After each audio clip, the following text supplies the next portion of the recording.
अपने टास्क को कंप्लीट करने के लिए वो बैटल करता है जोटो चैंपियन लैंस से।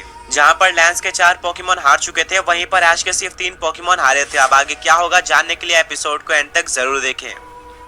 अब ये बैटल थी लैंस के ड्रैगनाइट और ऐश के गेंगार के बीच में। ऐश के गेंगार के पास काफी सारे सुपर इफेक्टिव अटैक्स थे, साथ में उसकी स्पीड भी काफी ज्यादा थी, जिससे वो लैंस के ड्रैगनाइट को परेशान कर रहा था और काफी ज्यादा वीक कर चुका था। लैंस अपने ड्रैगनाइट को बोलता है चलो हमारी स्ट्रेटेजी यूज करते हैं, और वो ड्रैगनाइट को ठंडा वेव यूज करने बोलता है। गेंगार उसको डॉज करने जाता है, बट गेंगार के ऊपर यह अटैक लग जाता है, जिससे गेंगार पैरालाइज हो जाता है। अब ऐश को पता था कि गेंगार का बचना मुश्किल है, क्योंकि वो मूव नहीं कर सकता। लैंस अपने ड्रैगनाइट को लगातार ड्रैगन क्लॉ यूज करने बोलता है, और काफी सारे ड्रैगन क्लॉ यूज करके वो गेंगार को डिफीट कर देता है। अब दोनों ट्रेनर्स के पास 2-2 पोकेमोन बचे थे। अपने सेकंड लास्ट पोकेमोन की तरह ऐश भेजता है सरफेज को। लैंस बोलता है कि यह तो काफी ज्यादा रेयर पोकेमोन है, मैंने आज तक किसी भी ट्रेनर के पास सरफेज नहीं देखा था। चलो आज इसकी पावर पता चल जाएगी। दोनों पोकेमोन्स में बैटल स्टार्ट होती है और दोनों पोकेमोन काफी अच्छी फाइट करते हैं। ड्रैगनाइट हाइपर बीम का यूज करता है, जिसको सरफेज डॉज कर लेता है। फिर सरफेज यूज करता है नाइट स्लैश का, जिसका ड्रैगनाइट पे डैमेज पड़ता है। फिर ड्रैगनाइट विंग अटैक का यूज करके सरफेज को काफी ज्यादा डैमेज देता है। लैंस बोलता है कि चलो इस बैटल को खत्म करते हैं, और अपने ड्रैगनाइट को लगातार काफी सारे ड्रैगन क्लॉ यूज करने बोलता है। बट सरफेज अपने शील्ड का यूज करके सारे ड्रैगन क्लॉ से बच जाता है और उसको डैमेज नहीं पड़ता। अब ड्रैगनाइट हाइपर बीम का यूज करता है, जो कि उसका स्ट्रॉन्गेस्ट अटैक था। इसके काउंटर में ऐश का सरफेज यूज करता है मीटियोर असॉल्ट का।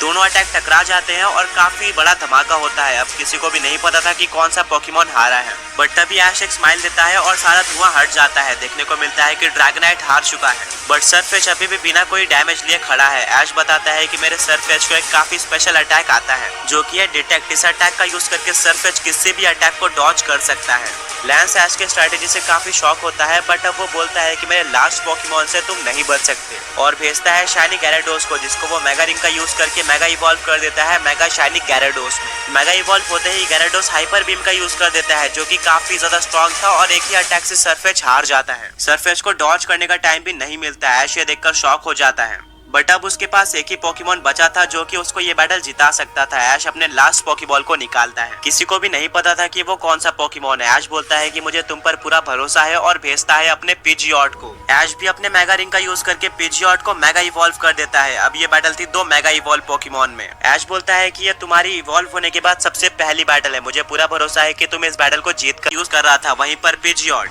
विंग अटैक और डबल एज जैसे अटैक्स का यूज कर रहा था। दोनों ही अपने ट्रेनर्स को जिताना चाहते थे। कुछ टाइम बाद दोनों ही पोकेमॉन्स वीक हो जाते हैं। दोनों ट्रेनर्स बोलते हैं चलो इस बैटल को खत्म करते हैं। मेगा गैराडोस यूज करता है एक्वा टेल का, वहीं पर पिजियॉट यूज करता है विंग अटैक का। दोनों अटैक टकरा जाते हैं और काफी ज्यादा बड़ा धमाका होता है। किसी को भी नहीं पता था कि कौन सा पोकेमोन जीता है और कौन सा हारा है। कुछ टाइम बाद लैंस स्माइल देता है और पूरा धुआं हट जाता है। हमें देखने को मिलता है कि शाइनी मेगा गैराडोस अभी भी ग्राउंड पर है, बट पिजियॉट कहीं पर भी नहीं दिख रहा है। ऐश को लगता है कि ये बैटल वो हार गया है और उसको अपने स्ट्रॉन्ग पोकेमॉन्स को लाना चाहिए था, पर तभी आसमान से एक आवाज आती है। अभी भी पिजियॉट नहीं हारा था। लैंस का शाइनी मेगा गैराडोस नीचे गिर जाता है और अपने बेस फॉर्म में आ जाता है, यानी कि ये बैटल ऐश ऑफिशियली जीत चुका था। ये पिजियॉट की सबसे पहली ऑफिशियल जीत थी। ऐश पिजियॉट को गले लगाता है और फिर वो लैंस से हाथ मिलाता है। वो लैंस को बताता है कि मैं पोकेमोन मास्टर चैंपियनशिप में पार्टिसिपेट करने जा रहा हूँ, जिसके लिए मुझे सारे चैंपियंस को हराना था। मुझे बस एक लास्ट चैंपियन को हराना है कैंटो रीजन की, बट मुझे नहीं पता कि करंट कैंटो चैंपियन कौन है। पहले तुम कैंटो चैंपियन रह चुके थे, तो क्या तुम बता सकते हो कि तुमको हराकर कौन चैंपियन बना है? लैंस बोलता है कि हाँ, मुझसे किसी ने बैटल तो करी थी, बट वो एक काफी मिस्टीरियस ट्रेनर था जिसका मुझे फेस देखने को नहीं मिला था। उसने सिर्फ एक ही पोकेमोन का यूज करके मेरे पूरे टीम को हरा दिया। ये सुनकर ऐश काफी ज्यादा शॉक हो जाता है और लैंस से पूछता है कि अभी वो किधर होगा। लैंस बताता है कि मुझे उस ट्रेनर के बारे में ज्यादा कुछ तो नहीं पता, बट वो एक केव के अंदर रहकर हर रोज ट्रेनिंग करता है और भी स्ट्रॉन्ग बनने के लिए। ऐश थैंक यू बोलकर वहाँ से चले जाता है। वो अपने चार्जार्ड पे बैठता है और जाता है कैंटो रीजन में, जहाँ पर सबसे पहले पैलेट टाउन जाकर वो अपने फैमिली और प्रोफेसर ओक से मिलता है। फिर वो प्यूटर सिटी जाता है, जहाँ पर उसको वाइल्ड जोन के बारे में पता चलता है, जहाँ पर वो काफी सारे रेयर पोकेमॉन्स को पकड़ सकता था। ऐश मौका देखकर वहाँ पे चले जाता है। काउंटर पे उसको काफी सारे वाइल्ड पोकेबॉल्स मिलते हैं।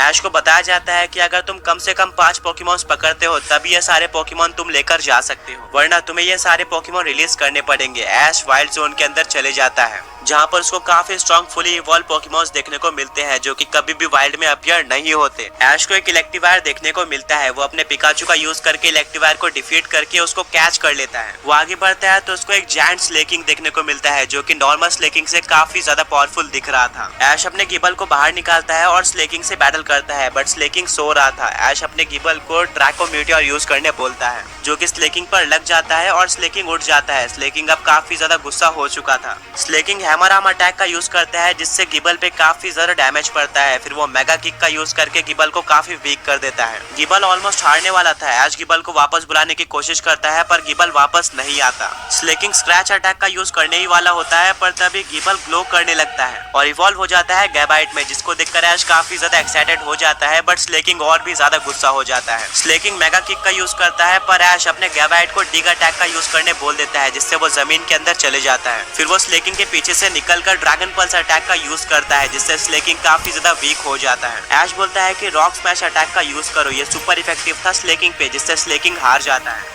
मौका देखकर ऐश वाइल्ड बॉल को फेंक देता है जिससे स्लेकिंग उसके पकड़ में आ जाता है। ऐश आगे बढ़ता है जहां पर उसको एक ग्राउंड और रॉक टाइप पोकेमोन रायपीरियर देखने को मिलता है, बट वो ऑलरेडी किसी ट्रेनर के पोकेमोन के साथ फाइट कर रहा था। ऐश पास जाता है तो उसको पता चलता है कि वो ट्रेनर और कोई नहीं बल्कि उसका पुराना दोस्त ब्रॉक है। ब्रॉक ऐश को देखकर काफी ज्यादा खुश हो जाता है। वो दोनों काफी टाइम बाद मिले थे। ब्रॉक बोलता है कि मैं यहाँ पर रॉक टाइप पोकेमॉन्स पकड़ने आया हूँ, बट तुम यहाँ पर क्या कर रहे हो? ऐश बताता है कि मैं पोकेमॉन मास्टर चैंपियनशिप में पार्टिसिपेट करने वाला हूँ जिसमें एक टास्क है जहाँ पर मुझे सारे चैंपियंस को हराना है। मैंने 8 में से 7 चैंपियंस को हरा दिया है, अब मुझे बस लास्ट चैंपियन यानी कि कैंटो चैंपियन को हराना है। बट प्रॉब्लम यह है कि मुझे नहीं पता कि कैंटो चैंपियन कौन है। अब मैं ट्रैवल करके कैंटो चैंपियन को ढूंढ रहा हूँ। ब्रॉक बताता है कि रिसेंटली लैंस को किसी एक मिस्टीरियस ट्रेनर ने डिफीट करके कैंटो चैंपियन का टाइटल ले लिया था और वो प्यूडर सिटी के किसी आसपास के केव के अंदर ही है। ऐश ये सुनकर काफी ज्यादा खुश हो जाता है, बट अभी उसने 5 पोकेमॉन्स नहीं पकड़े थे। पर तभी ब्रॉक काफी ज्यादा उदास हो जाता है क्योंकि ऐश से बात करते हुए रायपीरियर वहां से चला गया था। ऐश बोलता है कि तुम्हें दोबारा दूसरा रायपीरियर मिल जाएगा। ऐश और ब्रॉक साथ में वाइल्ड जोन घूमते हैं जहाँ पर ऐश को एक अलग एग्जाम देखने को मिलता है। ऐश काफी टाइम